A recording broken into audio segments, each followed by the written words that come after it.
Peu de légendes du rock ont vécu aussi hardiment et chaotiquement que Mick Jagger. Depuis qu'il est le leader des Rolling Stones et co-auteur de certains des plus grands hymnes du rock, jusqu'à être le père de 8 enfants avec 5 femmes, la vie de Jagger est pleine de scandales et de surprises. Derrière ses performances électrisantes se cache un homme qui a passé des décennies à jongler entre la célébrité, les dépendances, des relations tendues et des décisions qui ont choqué à la fois ses fans et ses camarades poumons de groupe. Aujourd'hui, après plus de 60 ans sur scène et 81 ans de vie, Jagger lève enfin le rideau sur des vérités longtemps soupçonnées mais rarement exprimées. Plongeons dans l'extraordinaire parcours d'un homme qui a changé la musique et qui révèle maintenant ce qu'il a vraiment façonné. Émergé de Dartford. Né le 26 juillet 1943 dans la petite ville anglaise de Dartford, dans le Kent, Michael Philip Jagger est venu au monde dans un climat d'incertitude. La Seconde Guerre mondiale faisait encore rage, proche tant des ombres d'anxiété et de résilience sur la Grande-Bretagne. Son père, Basil Joe Jagger, incarnait la discipline et la structure, travaillant comme professeur d'éducation physique et s'étant fait connaître pour avoir introduit le basketball dans les écoles britanniques. Sa mère, Eva Hensley Mary, apportait chaleur et vitalité au foyer. Coiffeuse de métier, elle portait en elle l'esprit audacieux de sa ville natale, Sydney en Australie, ainsi qu'une passion pour la politique conservatrice qui allait à sa manière façonner la vision du monde de son fils. Ensemble, ils offriraient aux jeunes, Mick et à son frère cadet, Chris, un équilibre entre fermeté et curiosité. Dès ses premières années, la musique semblait s'infuser naturellement dans la vie de Jagger. Contrairement à nombre de ses contemporains, issus de familles et de musiciens, l'attirance de Mick pour le son venait de lui-même. Il rejoignit la chorale de l'église locale, enfant, non par obligation, mais par amour du chant. Qu'il s'agisse d'un hymne ou d'un air populaire grésillant à la radio familiale, Mick absorbait tout. La BBC, avec sa programmation formelle, et Radio Luxembourg, au répertoire plus audacieux fait de rhythm and blues américain, devint à ses professeurs informels. Il n'écoutait pas simplement. Il étudiait, imitait, rêvait. Septembre 1950 marqua un moment clé lorsque Mick, âgé de 6 ans, entra à l'école primaire de Wentworth. C'est là qu'il rencontra Keith Richards, un camarade qui partageait sa fascination grandissante pour la musique. Leur amitié fut immédiate, nourrie par des intérêts communs et les joies simples de l'enfance. Ensemble, ils jouaient et parlaient de la musique qui les enthousiasmait. Mais la vie en décida autrement. En 1954, lorsque Mick avait 11 ans, les Jagger déménagèrent à Wilmington, rompant ce lien précoce. Les deux garçons suivirent alors des chemins séparés, Mick se plongeant dans ses études au Dartford Grammar School, où il excellait, mu par l'ambition et sans doute aussi par les attentes placées en lui. Durant toute sa scolarité, Jagger jongla entre deux mondes. D'un côté, il était l'élève appliqué, décrochant 7 au Levels et 2 à Level, se préparant à une carrière conventionnelle. De l'autre, il entretenait en secret sa passion musicale. À la fin des années 1950, adolescent, il forma un petit groupe de garage avec son ami Dick Taylor. Il reprenait des morceaux de Muddy Waters, Little Richard, Chuck Berry et d'autres héros du blues américain, dont ils traquèrent les disques avec un zèle quasi missionnaire. Pour eux, ces chansons n'étaient sans pas de simples airs. Elles étaient des passerelles vers un autre monde, faits d'émotions brutes, de rébellion et d'authenticité. Le véritable tournant survint le 17 octobre 1961. Ce matin-là, sur le quai numéro 2 de la gare de Dartford, Jagger aperçut un visage familier. Keith Richards. 3 ans s'étaient écoulés depuis leur dernière rencontre, mais la connexion fut instantanée. Mick tenait sous le bras quelques disques précieux, parmi eux des albums de Chuck Berry et de Muddy Waters. Les yeux de Keith s'illuminaient. Cette rencontre fortuite n'était pas qu'une réunion d'anciens camarades. C'était le réveil d'un partenariat musical qui allait bientôt bouleverser l'histoire du rock. Dans les semaines suivantes, Mick et Keith commencent à se voir régulièrement. Ils écoutaient, jouaient, rêvaient. Rapidement, ils reformèrent un groupe avec Dick Taylor, rejoint par Alan Hetherington et Bob Beckwith pour fonder The Blues Boys. Ils répétaient sans relâche, cherchant à maîtriser le son brut et chargé d'âme du blues de Chicago qu'ils admiraient tant, alors que d'autres adolescents de leur âge se comptent en terre de balles scolaires ou de matchs de football. Jagger poursuivait autre chose. Un son, une émotion, un appel. En parallèle, il poursuivait ses études à la London School of Economics, ayant obtenu une bourse gouvernementale grâce à ses excellents résultats de scolaire. Il y étudia la finance et la comptabilité, et pendant un moment, il semblait qu'il pourrait suivre une voie très différente, peut-être vers le journalisme, la politique ou les affaires. Jagger a d'ailleurs reconnu plus tard avoir sérieusement envisagé ces options. Il a même réfléchi au fait qu'une carrière en politique aurait pu ressembler à celle d'une pop star, compte tenu du charisme et de la mise en scène publique que les deux exigeaient. Mais aucun amphithéâtre ne pouvait rivaliser avec l'attrait du blues, et aucun manuel ne pouvait capturer l'excitation d'un nouveau riff ou d'une nouvelle parole partagée avec Keith. À l'approche de 1962, leurs répétitions informelles et leurs petits concerts avec The Blues Boys ouvriraient la voie à une ambition plus grande. Le trio rejoignit bientôt Brian Jones et Jan Stewart, et ce qui avait commencé comme des sessions improvisées se transforma en quelque chose d'électrique. Les Rolling Stones étaient nés, non pas d'un plan grandiose, mais de la passion et de l'audace de jeunes hommes à la poursuite d'un son qui allait bientôt captiver le monde. Conquérir le monde, l'ascension, les pertes et les scandales des Rolling Stones. Le parcours des Rolling Stones, d'espoir londonien mal dégrossi à icône mondiale du rock, est autant une histoire de musique que de défis, de tragédie et de survie. Tout commença le 12 juillet 1962, au Marquis Club sur Oxford Street. Ce soir-là, il ne s'appelait pas encore The Rolling Stones, mais The Rolling Stones, un nom emprunté à une chanson de Muddy Waters, qui traduisait leur profonde admiration pour le blues américain. Leur matériel était bricolé, en grande partie emprunté à des amis comme Alexi Corner, de Blues Incorporated. Ce qui leur manquait en ressources, ils le compensaient par une énergie brute. La formation comptait Mick Jagger au chant, Keith Richards et Brian Jones à la guitare, Jan Stewart au piano, Dick Taylor à la basse et Mick Avery, et non Tony Chapman, comme souvent rapporté à la batterie. Le cachet était dérisoire, mais une graine avait été plantée. En 1963, la rumeur de leur concert rugueux et électrisant s'était répandue. Cette année-là, les Stones obtinrent une résidence de 5 mois à l'Hill Pie Island Hotel, un haut lieu bohème sur la Tamise. Cette résidence affina leur son et resserra leurs liens en tant que groupe.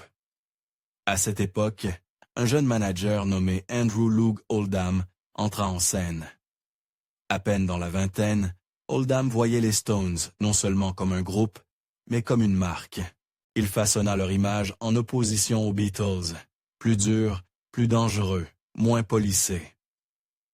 Mais la plus grande contribution d'Oldham fut de pousser Mick Jagger et Keith Richards à écrire leurs propres chansons.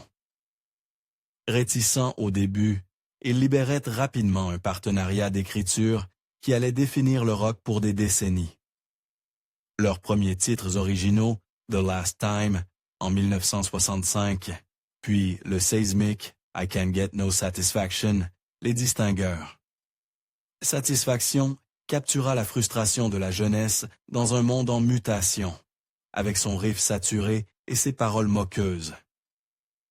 La chanson atteignit la première place aux États-Unis et au Royaume-Uni, consolidant l'image des Stones comme des rebelles à guitare. D'autres succès suivirent. Painted Black, Ruby Tuesday, Let's Spend the Night Together, des chansons devenues des hymnes pour une génération avide de briser les conventions. Mais, avec la célébrité, vint la surveillance. En 1967, une série d'articles pointa du doigt le mode de vie débridé des stars de la pop, plaçant les Stones au centre de la controverse. Le premier article visait Donovan, mais le second s'attaqua aux Stones. Il affirma avoir vu Mick Jagger consommer de la drogue dans un club, même si l'on découvrit plus tard que le journaliste avait confondu Brian Jones avec Mick. Quoi qu'il en soit, le mal était fait. La police fit une descente au domaine Redlands de Keith Richards. Jagger et Richards eurent dans des ennuis judiciaires pour ce qui était considéré comme des délits mineurs, suscitant la sympathie du public et alimentant le débat sur l'équité du traitement des célébrités. Leurs peines, 3 mois pour Jagger et 1 an pour Richards, furent sévères, perçus comme un avertissement adressé à la contre-culture. Le tollé fut immédiat.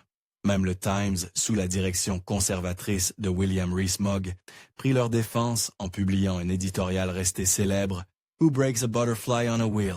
En appel, les peines furent une réduite, mais la réputation des Stones comme hors la loi était scellée. Puis vint une tragédie plus intime. Brian Jones, le brillant multi-instrumentiste qui avait cofondé le groupe et lui avait donné son nom, se désintégrait. Ses problèmes personnels et judiciaires rendaient difficile sa participation aux projets internationaux du groupe, l'isolant de plus en plus. En juin 1969, la tension devint insupportable. Jagger, Richards et le batteur Charlie Watts rendirent des visites à Jones dans sa maison du Sussex, Cochford Farm. Brian accepta de quitter le groupe.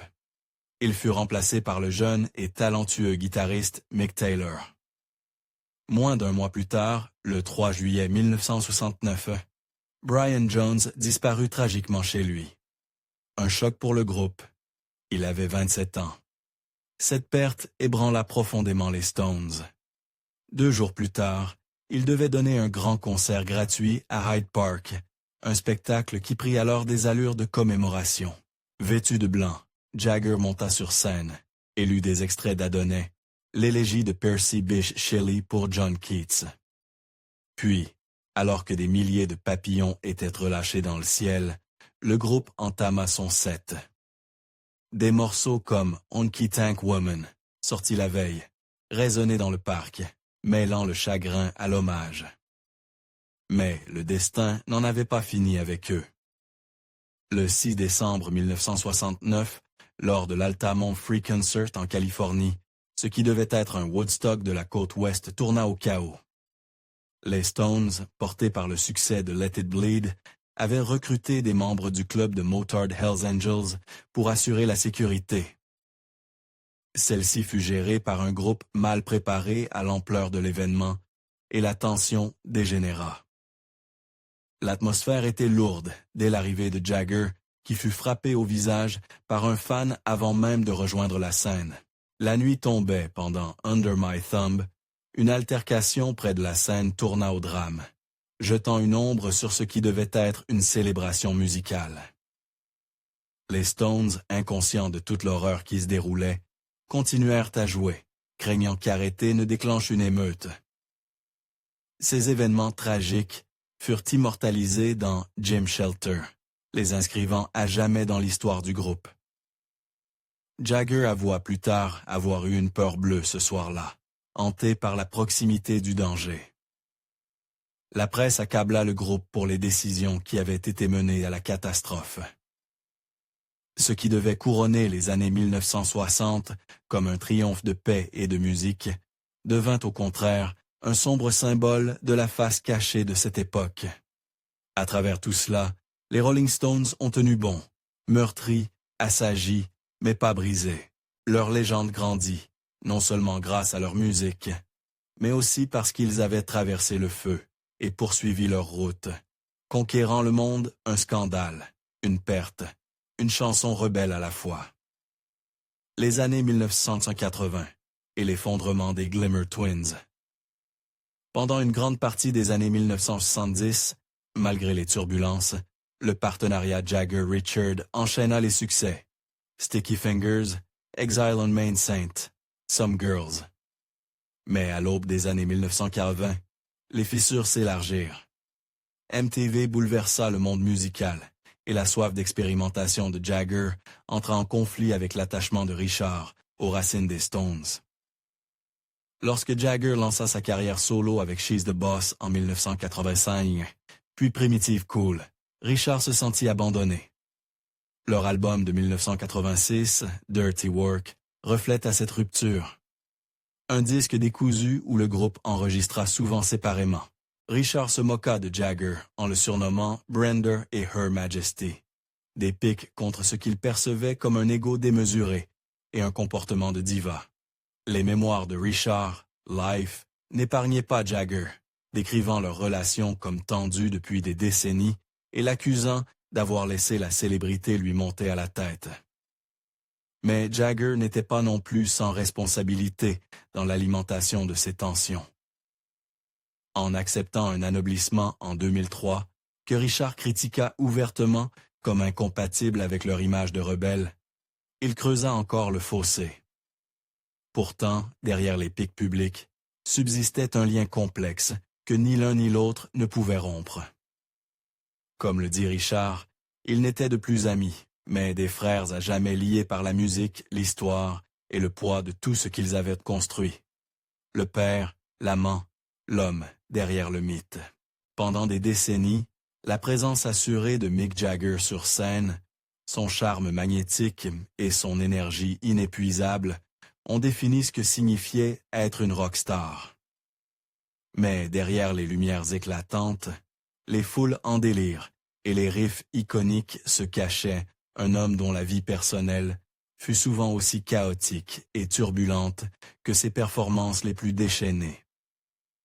Mick Jagger, malgré sa gloire et sa fortune, a mené une existence marquée par des relations complexes, des pertes déchirantes et le rôle discret, souvent méconnu, de père, qui l'a façonné d'une manière que peu de gens comprennent réellement. La première véritable histoire d'amour de Jagger remonte au milieu des années 1960, lorsqu'il tomba amoureux de Marianne Faithfull, la chanteuse et actrice éthérée qui devint à la fois sa muse et sa partenaire pendant certaines des années les plus créatives des Stones. Ensemble, ils incarnaient les excès et la beauté de la scène londonienne des 60s, mais leur relation, intense et passionnée, fut marquée par la tragédie. En 1969, Faithfull tomba enceinte de Jagger, d'une fille qu'il prévoyait d'appeler Corinna. La joie fut de courte durée. Ils vécurent une perte extrêmement douloureuse à cette époque, ce qui constitua un tournant dans leur relation. Faithfull se souvint plus tard de cette période, expliquant comment chacun avait fait face. Elle s'enfonça dans ses propres démons, tandis que Jagger se plongea dans le travail, peut-être pour gérer leur chagrin commun. Cette perte annonçait déjà l'instabilité qui enterrait nombre de ses relations futures.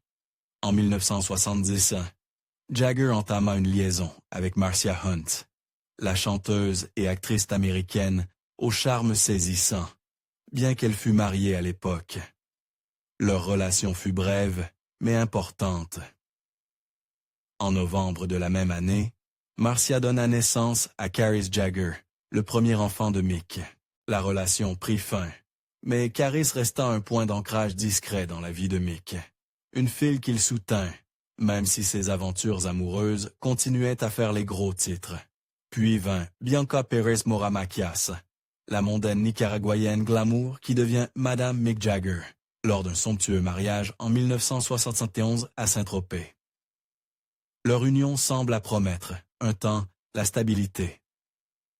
Ensemble, ils accueillirent Jade Jagger en octobre 1971. Mais la célébrité, la tentation et le rythme effréné des tournées de Mick eurent raison de leur couple. Bianca, farouchement indépendante et refusant ses infidélités, demanda le divorce en 1978, citant ses innombrables liaisons comme cause de rupture. Bianca déclara plus tard que son mariage s'était terminé le jour même où il avait commencé un constat brutal sur le prix à payer pour s'unir au plus célèbre des séducteurs du rock. Sans perdre de temps, le cœur de Jagger et d'autres appétits trouva une nouvelle partenaire en Jerry Hall. La mannequin texane à la chevelure ensoleillée devint sa compagne la plus durable des 2 décennies suivantes. Leur relation débuta en 1967, et bien qu'ils ne l'officialisèrent que lors d'une cérémonie à Bali en 1990, ultérieurement jugée invalide, leur union donna naissance à 4 enfants: Elizabeth, James, Georgia May et Gabrielle. Mais même Jerry, avec toute sa grâce et sa patience, ne peut supporter les infidélités de Mick. Sa liaison avec la mannequin et animatrice brésilienne Luciana Gimenez à la fin des années 1990 aboutit à la naissance de son 7e enfant, Luca. Cette révélation brisa le reste de son union avec Jerry, et en 1999, leur relation, comme tant d'autres avant elle, s'effondra. Peut-être la douleur la plus profonde et la plus intime de la vie de Jagger survint beaucoup plus tard, en 2014.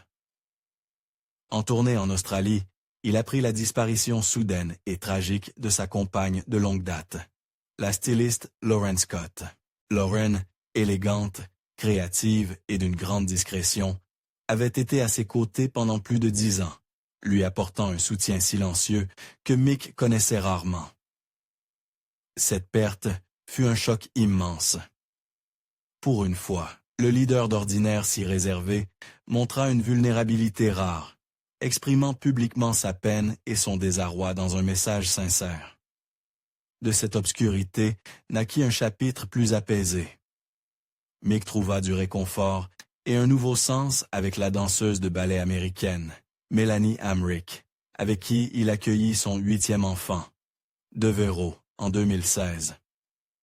Jagger, à l'âge de 73 ans, se retrouva en terrain inconnu, un père vieillissant, apprenant à élever un jeune enfant, tout en réfléchissant à son parcours.